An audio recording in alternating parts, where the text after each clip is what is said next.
You had to see it to believe it. Almost 2 decades have passed, but it is still as amazing today as it was then. The date was the 18th of February 2006. John Atkinson, an experienced truck driver from Brisbane, wanted to make history. The Darling Downs, a small rural town surrounded by farmland and wide open spaces in southern Queensland, was where he put together the world's longest truck. The record has not been beaten to this day. Powered by a 600 horsepower engine, this truck was about to tow not a dozen or even 24 trailers, but 113. The number may seem ridiculous, but this really did happen. The good folks from the Guinness World Records were there to witness it. When finally assembled, the train extended to 1.5 kilometers. The last trailers were barely visible from the cab. But this was not for show only. Atkinson, who was 70 years old at the time, actually drove this. Granted, it was a staged drive of no more than 150 meters, but the record was sealed in history. But why are we talking about this truck? Well, because while this case is an anomaly, the concept itself is not rare for Australians. In the land down under, vast stretches of arid outback with towns separated by hundreds of kilometers demand unusually long trucks. Conventional trucking simply cannot meet the logistical needs of the country. Hence, the road train. It is exactly as it sounds, a train of trailers, sometimes as many as 7, but usually 2 or 3, hauled by a single truck. These ensembles dominate the highways of the Northern Territory, Western Australia, South Australia, and inland Queensland. They usually range in length from about 30 to 53.5 meters on public roads. However, some combinations can stretch to 60 to 80 meters. A fully loaded road train can carry loads of 80 to 120 tons, but larger mining road trains may haul up to 200 tons or more on a single trip. American trucks are looking very small now, aren't they? Well, there's a reason why Australian truckers do things differently. The geography demands it. Back in the 19th century, camel trains were the norm.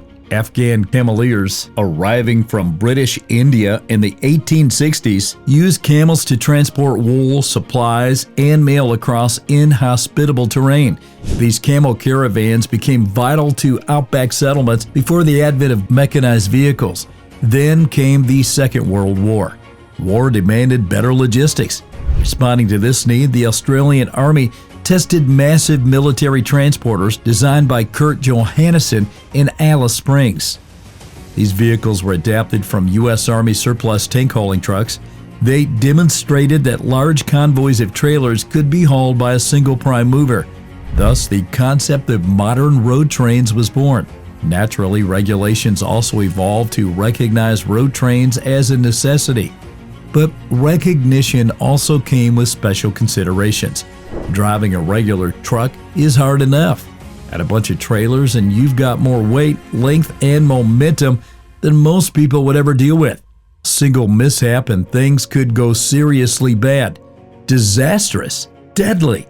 Wildlife is the most immediate hazard. Kangaroos, emus, and wandering cattle or sheep frequently cross highways without warning. A collision, though tragic, may technically seem minor for a car, but when you're driving a 120-ton triple train at 90 kilometers per hour, it can be a death sentence. The impact can destroy steering components, puncture fuel tanks, or cause trailers to sway dangerously. To combat this, operators equip trucks with reinforced steel bull bars, sometimes called RU bars. Weighing several hundred kilograms, they are designed to deflect large animals, but that's not all. The scorching sun, shooting its radiance all over the vast stretches of shadeless outback, is no less lethal. The mercury can hit 49 degrees Celsius or 120 degrees Fahrenheit in the summer. Besides slowly baking a driver on the road, this heat also places enormous strain on engines, tires, and brake systems. Blowouts are a constant concern. Just imagine 120 tons pressing down on as many as 88 tires in a triple configuration. Here, a single blown tire can send a rear trailer out of alignment. This can trigger a jackknife. Unlike a single trailer truck where the jackknife usually involves just the cab and the trailer, In a multi-trailer road train, the effect multiplies. A small sway at the back can quickly escalate into a catastrophic chain reaction, especially at highway speeds. After all, a breakdown can be life-threatening. Remote runs between Alice Springs and Catherine, or from Port Hedland to Newman in WA's Pilbara. There may be 300 to 400 kilometers between roadhouses. If a truck is stranded without satellite communication or sufficient water, the consequences can quickly become fatal. Even the slightest distraction can prove to be life-ending. This became all too apparent on December 31, 2023, when the Barrier Highway near Kutana on the South Australian New South Wales border became the site of a horrifying tragedy. Kenworth T659A double road train was hauling around 78 tons of avocados. Its path crossed with a Pacific National freight train. The latter was almost 1.8 kilometers long and weighed nearly 3,900 tons. Crossing warning lights and bells were functioning correctly, but the truck driver failed to stop and entered the tracks. Then a devastating collision. For context, the train was traveling at 84 kilometers per hour. Both drivers tragically perished. Public anger intensified when it emerged that emergency services were only notified more than an hour later. The Australian Transport Safety Bureau launched a full-scale investigation, while Pacific National demanded a national summit on level crossing safety. The fallout from the crash prompted accelerated reforms. The installation of boom gates were prioritized at vulnerable rural crossings, road-rail interfaces were upgraded, and train-activated barriers and real-time crash alerts were explored. Despite this tragedy, it is noteworthy that accidents involving road trains are statistically rare compared to the number of hours they spend on the road. However, once a trailer departs from its lane, recovery is almost impossible. Professional drivers in Australia are legally limited to 12 hours behind the wheel in a 24-hour period, with compulsory breaks every 4 hours.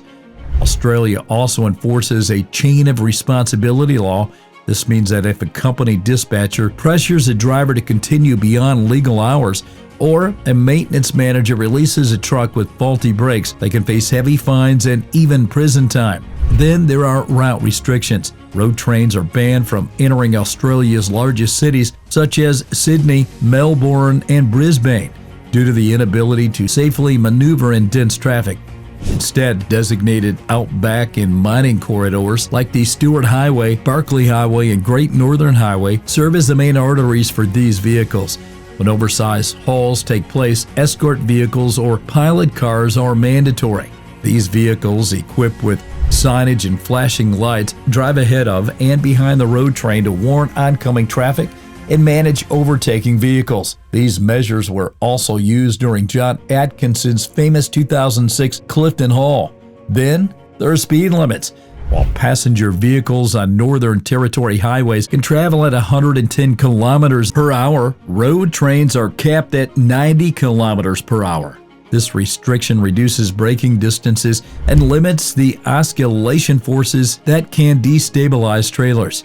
Fines for speeding or overloading can reach tens of thousands of dollars. All being said, road trains are still indispensable to the economy. They supply mining camps, cattle stations, and remote towns where railways do not reach.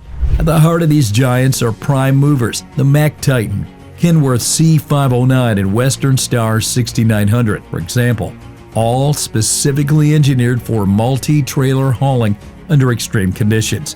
Their engines deliver between 600 and 780 horsepower. Some mining sector applications push the number even higher. Their transmissions also feature multi-speed gearing to handle steep grades and loose gravel roads. Oversized radiators are essential in regions where summer temperatures frequently exceed 45 degrees Celsius or 113 degrees Fahrenheit, preventing engines from overheating. Fuel capacity is equally critical. A single prime mover may carry 1,000 to 1,500 liters of diesel, often split between dual tanks, enabling journeys of several hundred kilometers between remote fueling stops.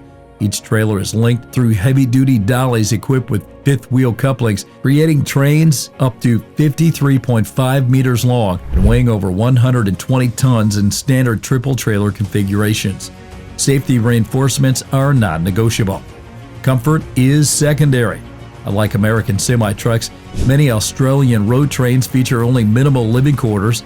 Drivers routinely spend days or weeks away from home, often sleeping in cramped bunks at roadside stops or service depots. But the workforce is aging. Younger Australians are reluctant to step into their shoes. Newcomers from Europe and Asia tend to be unprepared for the outback's wildlife hazards. Still, being a road train driver carries pride, as it is these folks who keep mining operations, cattle stations, and remote towns connected to vital supplies. Australia's unique geography has made such ensembles a necessity. However, these are still very unforgiving machines to master. Would you dare take the wheel of one of these?